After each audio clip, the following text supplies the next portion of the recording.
안녕하세요. 오늘 여러분께서 보내주신 자료, 바로 기관지경술 진단 절차에 대해 깊이 파헤쳐 볼 시간입니다.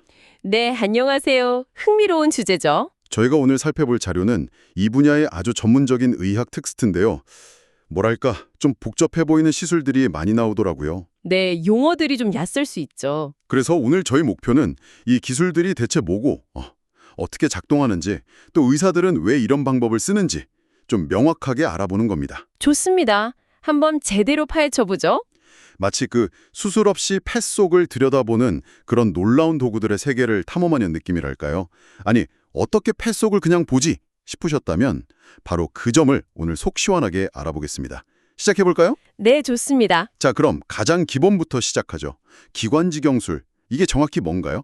자료 보니까 카메라 달린 관을 아래쪽 호흡기로 넣는 거라고 하던데요. 네, 맞습니다. 그게 핵심이죠. 근데 크게 두 종류가 있어요.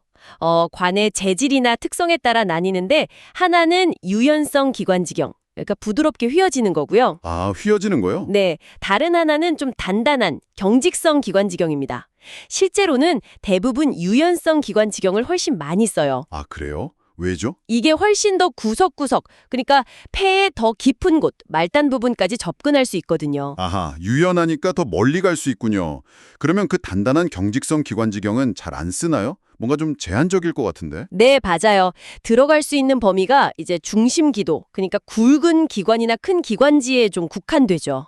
근데 이게 또 결정적인 장점이 있어요. 오, 장점이요? 바로 시술 중에 환자의 숨길, 즉 기도를 확실하게 확보하고 필요하면 인공호흡을 할 수 있다는 거예요.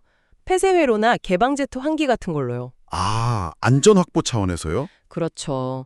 또 하나는 유연성 기관지경은 도구가 드나드는 통로, 작업 채널이 좀 좁아요. 근데 경직성은 그 통로가 훨씬 넓어서 더 크거나 다양한 도구들을 넣고 빼기가 수월합니다. 그렇군요. 장단점이 확실하네요. 근데 자료에서는 진단 목적으로만 할 때는 경직성은 거의 안 쓴다고 하던데요. 아주 특별한 경우 아니면. 네, 정확히 보셨어요. 순수하게 진단만 하려고 할 때는 보통 유연성이 더 선호되죠. 다만 예외가 있는데 시술 중에 좀 심한 출혈이 예상될 때예요. 출혈이요? 네. 예를 들어 이따가 얘기할 폐동결생검 같은 건 출혈 위험이 상대적으로 좀 높거든요. 이럴 땐 만약을 대비해서 안전하게 기도를 확보하려고 경직성을 선택하기도 합니다. 아하. 자, 그럼 이제 유연성 기관지경을 쓰는 다양한 진단 기법들 하나씩 살펴볼까요? 네, 좋습니다. 첫 번째가 기관지 폐포 세척술, BAL이라고 하네요. 이건 뭔가 폐를 씻어내는 건가요? 네, 맞아요. 비유하자면 그렇죠. 폐의 가장 작은 단위, 폐포까지 액체를 넣었다가 다시 뽑아내는 겁니다. 그걸 왜 하죠? 폐 깊숙한 곳에 분비물을 얻어서 여러 가지 검사를 하려는 거예요. 뭐 혈액학, 생화학, 미생물학, 세포학적 분석 같은 거요. 이게 표준적인 방법 중 하나입니다. 가래 검사랑은 다른 건가요? 네, 가래는 입안 침 같은 게 섞일 수 있잖아요. 근데 BAL은 그런 오염 위험이 적어요. 특히 가래를 잘 못 뱉는 분들이나 아니면 폐의 특정 구역만 딱 찍어서 검사하고 싶을 때 아주 유용하죠. 아하, 그렇군요. 시술은 구체적으로 어떻게 하나요? 일단 기관지경 끝을 검사하려는 폐 구역에 작은 지관지에 쐐기처럼 딱 끼워 넣어요. 그래야 액체가 안 새겠죠. 네. 그 다음에 멸균된 생내식염수 같은 걸 기관지경 통로로 쭉 주입합니다. 보통 한 50ml씩 한두 번에서 3번 정도 넣고요.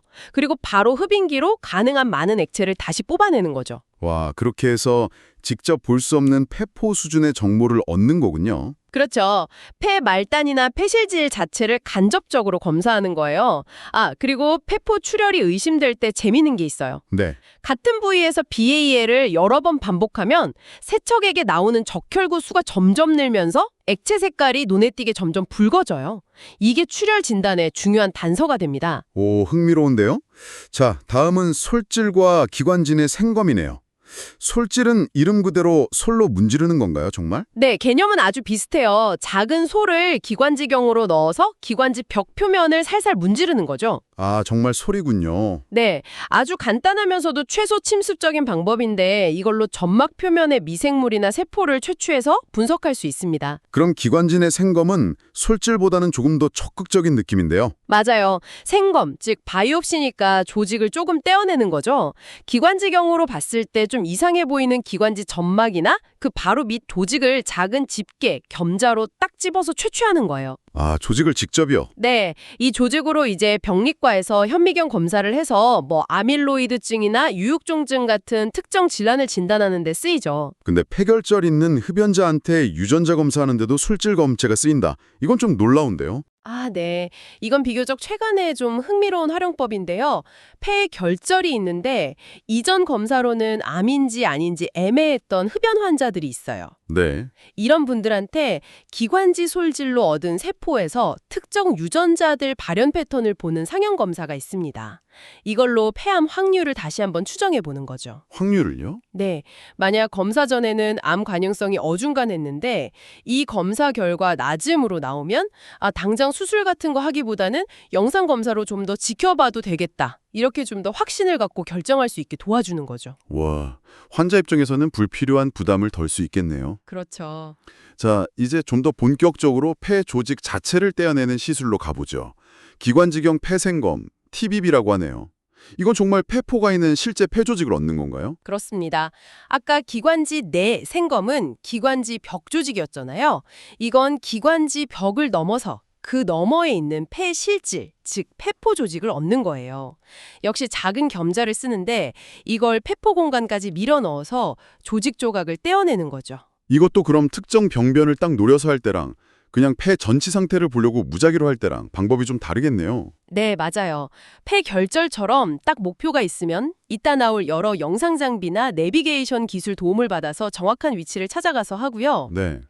반면에 폐이식 후에 거부 반응 보거나 할 때처럼 폐 전체 상태를 대표할 만한 조직이 필요하면 X선 투시 영상 보면서 하거나 아니면 시술자 감각으로 폐 가장자리 쪽 조직을 무작위로 여러 군데서 얻습니다. 조직은 얼마나 떼야 이가 충분하다고 보나요? 필요하다고 합니다. 여기서 정말 신기한 기술이 나오네요. 폐 동결생검, 크라이오바이옵시. 이름부터가 뭔가 차가운데요. 이건 대체 뭔가요? 네, 이거 정말 흥미로운 기술이죠. 냉동 탐침이라는 걸 쓰는데요. 끝이 뭉툭한 유연한 카테터예요. 이걸 폐조직에 딱 대고 액체 질소나 이산화탄소가스를 몇 초간 확 뿌려요. 네. 가스를 뿌린다고요? 네, 그러면 탐침 끝 주변 폐조직이 순식간에 얼어붙어서 탐침에 딱 달라붙어요. 와, 얼려서 붙인다니. 그럼 그걸 어떻게 가져와요? 조직이 녹기 전에 재빨리 탐침을 기관지경이랑 같이 쑥 빼내는 거죠. 그러면 얼어붙은 폐조직 덩어리가 탐침 끝에 붙어서 같이 딸려 나옵니다. 세상에. 이 방법의 최대 장점은 보통 겸자생검보다 훨씬 크고 질 좋은 조직 조각을 얻을 수 있다는 거예요. 그래서 특별성 폐섬유증처럼 폐 전체에 퍼져 있는 병 있잖아요.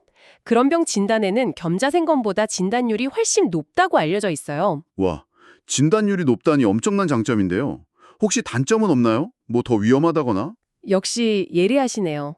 얻는 게 큰 만큼 감수해야 할 위험도 좀 더 큽니다. 아, 조직을 더 크게 떼다 보니까 시술 중이나 후에 좀 심각한 출혈 위험이나 폐에 구멍이 나는 기흉 위험이 일반 겸자생검보다는 더 높아요. 그렇군요. 그래서 이 시술은 정말 필요할 때 얻을 수 있는 진단적 이득이랑 합병증 위험을 잘 따져보고 신중하게 결정해야 합니다. 네, 얻는 것과 잃을 것 사이의 균형이 중요하겠네요. 자, 다음은 바늘을 쓰는 시술입니다. 기관지경 침 흡인술, TBNA네요. 네, TBNA. 이름 그대로 속이 빈 바늘을 써서 세포나 조직액 같은 검체를 빨아들이는, 즉 흡인하는 방법이에요. 바늘로 목표 지점을 찌른 다음 주사기로 음압을 걸어서 빨아들일 수도 있고 아니면 그냥 바늘 자체의 모세관 현상만으로 얻을 수도 있고요. 아, 그냥 도도 빨려 들어오는군요. 네. 근데 흥미롭게도 아직까진 음압을 거는 게 진단율을 더 높인다는 명확한 증거는 좀 부족해요. 이 바늘 시술이 특히 효과적인 경우가 있다면서요, 자료에 보니까. 아까 말한 겸자생검 TBB보다 TBNA가 진단율이 더 높다는 보고가 많아요. 왜 그렇죠? 이게 왜 그럴까 생각해보면 좀 직관적인데요. 결절이 기관지 벽 바깥쪽에 있을 수 있거든요. 아, 벽 너머예요? 네. 그러면 겸자로는 닿기 어렵잖아요. 근데 바늘은 기관지 벽을 뚫고 그 너머 병변까지 가서 검체를 얻을 수 있으니까요. 아하, 바늘이니까 가능한 거군요. 그럼 생곰이랑 이 바늘 흡인을 같이 하면 더 좋겠네요. 네, 실제로 그렇습니다. TBNA랑 겸자 생검을 같이 하면 각각 따로 했을 때보다 전체적인 진단율이 더 올라가는 걸로 알려져 있어요. 서로 보완이 되는 거죠. 자, 여기서 한 단계 더 나아간 기술입니다. 초음파를 결합한 EBOS TBNA, 기관지 초음파 유도화 기관지경 침 흡인술. 이건 정말 뭔가 첨단 기술 느낌이 확 나는데요. 네, EBOS TBNA는 뭐랄까 20세기 말에서 21세기 초에 걸쳐서 개발된 이 분야의 가장 중요한 발전 중 하나라고 할 수 있습니다. 그렇게 중요해요? 네. 이게 나오면서 예전에는 가슴을 열거나 하는 수술로만 확인할 수 있었던 가슴 속 림프절 상태 같은 걸 훨씬 간단하게 검사할 수 있게 됐어요. 수술을 많이 대체했죠. 와, 초음파로 보면서 바늘을 찌른다니. 그게 어떻게 가능하죠? 이게 특수 제작된 기관지경을 쓰는데요. 끝에 비디오 카메라도 있고 동시에 볼록한 모양의 초음파 탐촉자가 같이 달려 있어요. 아, 같이요? 네. 그래서 기관지경으로 들어가서 기관지 벽에 초음파를 대면 그 벽 너머 있는 구조물들, 뭐 림프절 같은 게 실시간 초음파 영상으로 보여요. 그걸 보면서 아, 저기 하고 정확하게 바늘을 찔러서 검체를 흡인하는 거죠. 특히 가슴 중앙, 종격동 림프절 검사에 아주 유용합니다. 단순히 세포만 뽑는 게 아니라 더 큰 조직 검체도 얻을 수 있다고요? 네, 최근에는 이 EBUS용 바늘도 개량돼서요. 더 굵은 코어 바늘이나 아주 작은 미니 겸자를 바늘처럼 찔러 넣어서 액체 흡입물 대신 실제 조직 조각을 얻는 방법들도 쓰이고 있습니다. 그러면 병리과에서 더 자세한 검사가 가능해지죠. 진단 정확도는 어느 정도인가요? 꽤 높을 것 같은데요? 네, 상당히 높습니다. 폐암 같은 상피성 악성 종양의 림프절 전이 확인에는 민감도가 한 90% 정도 되고요. 림프종은 한 70% 정도, 유욕종증 같은 염증성 질환은 최소 80% 이상입니다. 와, 90%면 네. 특히 암 진단에서는 얻어진 검체량이 면역 염색이나 유전자 검사 같은 추가 정밀 검사를 하기에 충분한 경우가 많아서 치료 방침 결정에 아주 큰 도움을 줍니다. 근데 폐 검사인데 식도를 통해서도 비슷한 걸 할 수 있다고요? 좀 신기한데요? 아, 네. 이것도 아주 유용한 보조 방법인데요. 기관지 대신 식도로 초음파 내시경을 넣어서 가슴 속 구조물을 보는 거예요. EUS라고 하는데, 식도로요? 네. EBS로는 좀 접근하기 어려운 위치의 림프절을 EUS로는 더 잘 볼 수 있는 경우가 있어요. 그래서 EBS랑 EUS를 같이 하면 진단율을 조금 더 높일 수 있습니다. EUS는 보통 소화기 내과에서 쓰는 내시경으로 하거나 아니면 EBS 기관지경 자체를 식도로 넣어서 하기도 해요. 이걸 EUS TBNA라고 부르고요. 시술하면서 바로 검체가 잘 얻어졌는지 알 수 있는 방법도 있다고요? 로즈. 네, 신속 현장 세포 평가, 로즈라고 하는데요. EBS TBNA 할 때 많은 병원에서 같이 합니다. 시술실에 세포 병리사나 병리의사가 와서요. 방금 바늘로 뽑은 검체의 일부를 슬라이드에 싹 펴 발라서 빠르게 염색하고 현미경으로 바로 확인하는 거예요. 와, 그럼 그 자리에서 바로 진단이 나와요? 최종 진단까지는 좀 부족할 게가 많아요. 하지만 이번 검체에 암세포 같은 게 충분히 있다. 또는 아직 부족하니 한 번 더 찔러야 한다. 같이 검체가 제대로 얻어졌는지 실시간으로 판단할 수 있게 해줘요. 아, 피드백을 바로 주는 거군요. 그렇죠. 시술자에게 바로 피드백을 주어서 불필요하게 여러 번 찌르는 걸 막거나 검체가 부족하면 바로 추가 검체를 얻게 도와주죠. 효율성과 정확성을 높이는 데 아주 중요합니다. 검체를 어떻게 처리하는 게 제일 좋은지에 대해서는 아직 연구 중이라고요? 네, EBS TBNA로 얻은 검체를 병리과로 보내서 처리하는 최적의 방법은 아직 딱 정해진 건 없어요. 어떤 곳은 여러 번 뽑은 걸 모아서 혈액처럼 굳혀서 조직 같은 덩어리, 셀블락을 만들기도 하고 다른 곳은 그냥 원심 분리해서 가라앉은 찌꺼기를 쓰기도 하고요. 아직 뭐가 확실히 더 좋다는 강력한 증거는 좀 부족합니다. 연구가 더 필요해요. 자, 아까 잠깐 언급됐던 유도 기술들, 특히 폐 깊숙한 말초 부위에 있는 작은 결절 같은 걸 찾아갈 때 쓰는 기술들에 대해 좀 더 자세히 알아보죠. 유도화 말초 기관지 경술이라고 하던데 여기에 로봇까지 쓰인다면서요? 네, 폐가 중심부 굵은 기관지에서 시작해서 막 가지치기를 하잖아요. 근데 폐 가장자리, 말초로 갈수록 길이 너무 가늘고 복잡해서 일반 기관지경만으로는 찾아가기가 진짜 어려워요. 네, 그렇죠. 그래서 이런 말초 병변까지 정확하게 찾아가서 검체를 얻으려고 여러 첨단 기술들의 도움을 받는 걸 통틀어서 유도하 말초 기관지경술이라고 부릅니다. 2018년에 로봇이 도입되면서 뭔가 큰 변화가 있었군요. 그렇습니다. 2018년 이전에는 주로 기존의 유연성 기관지경을 쓰면서 CT 영상 기반으로 만든 가상지도나 실시간 영상 장비 도움을 받는 방식이었어요. 근데 2018년에 미국 FDA 승인을 받은 로봇 기관지경 필라폰들이 나오면서 좀 달라졌죠. 어떻게 달라졌나요? 이 로봇 시스템들은 기존 기관지경보다 훨씬 안정적으로 폐 말초의 아주 가느다란 기도까지 도달하고 그 위치에서 정밀하게 조작하는 걸 도와줍니다. 초기 연구 결과들을 보면 진단 성능도 꽤 괜찮고요. 이 유도하 말초 기관지경술은 크게 3단계로 나눌 수 있어요. 첫 번째 단계가 내비게이션. 말 그대로 길찾기군요. 자동차 내비게이션처럼요. 네, 아주 좋은 비유예요. 목표 지점까지 길을 찾는 거죠.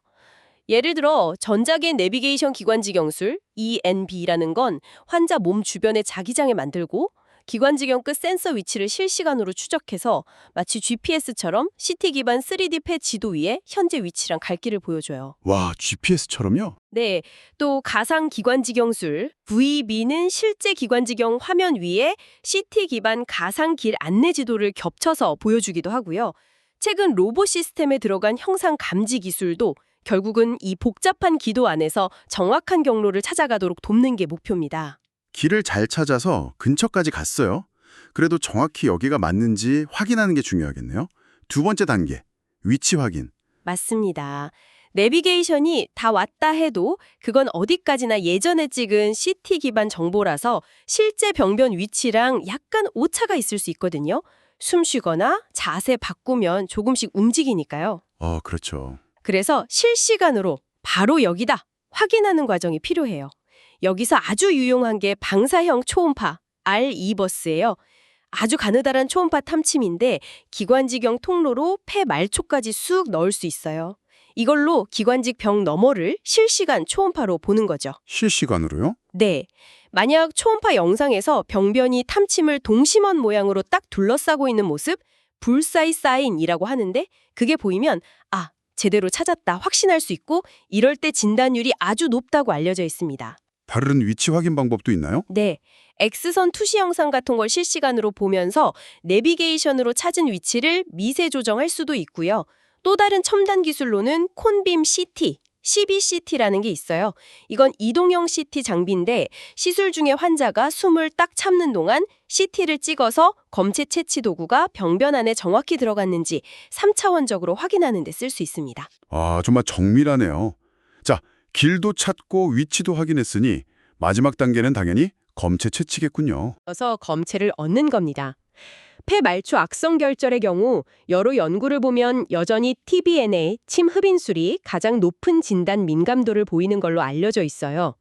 역시 바늘이요? 네, 아까 말한 폐 동결생검을 말초 병변에 쓰는 건 아직 연구가 더 필요하긴 한데 크고 좋은 조직을 얻을 수 있으니까 기대를 모으고 있고요. 최근에는 여기서 더 발전된 기술들도 나온다고요? 네, 기술 발전이 정말 빨라요. 예를 들어 아까 종격동 림프절에서 EBUS, tBNA 하듯이 폐 말초에서도 REBUS로 실시간 영상을 보면서 바늘이나 겸자를 정확히 조준해서 검체 채취하는 기술들도 시도되고 있고요. 네. 또 기관지경 끝에서 미세하게 방향 조절이 가능한 조종 가능한 바늘이나 겸자 같은 도구들도 개발되고 있어서 목표 병변에 대한 더 정확하고 효과적인 검체 채취가 가능해질 걸로 기대됩니다. 자, 오늘 정말 많은 이야기를 나눴습니다. 이 모든 것이 여러분께 어떤 의미일까요? 저희가 살펴본 바에 따르면 기관지경술은 그냥 폐를 들여다보는 하나의 시술이 아니라는 겁니다.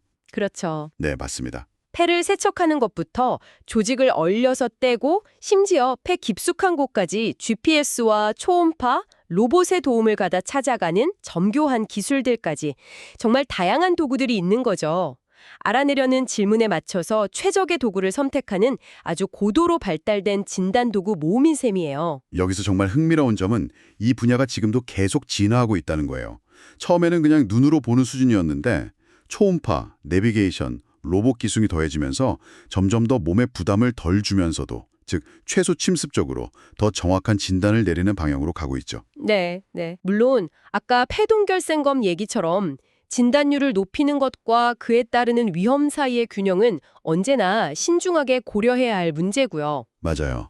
오늘 저희는 BAL, 솔질, 여러 종류의 생검, 기관진해, 기관정폐, 폐동결, TBNA, 로지를 동반한 EVS-TBNA, 그리고 유도로봇 말초기법까지 정말 많은 걸 다뤘습니다.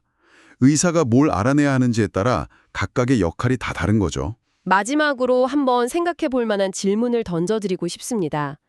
이런 진단 기술들이 점점 더 정밀해지고 폐 속 아주 작은 목표 지점까지 정확하게 도달할 수 있게 되면서 과연 미래에는 이게 단순히 진단에만 머무를까요? 아니면 진단과 동시에 바로 그 길을 통해서 항암제나 유전자 치료제 같은 표적 치료 약물을 직접 전달하는 그런 진단과 치료가 결합된 형태로 발전할 수도 있지 않을까요? 이게 바로 앞으로 우리가 주목해 볼 만한 흥미로운 가능성이라고 생각합니다. 와, 정말 흥미로운 전망이네요. 오늘 이 깊이 있는 탐험에 함께해 주셔서 정말 감사합니다.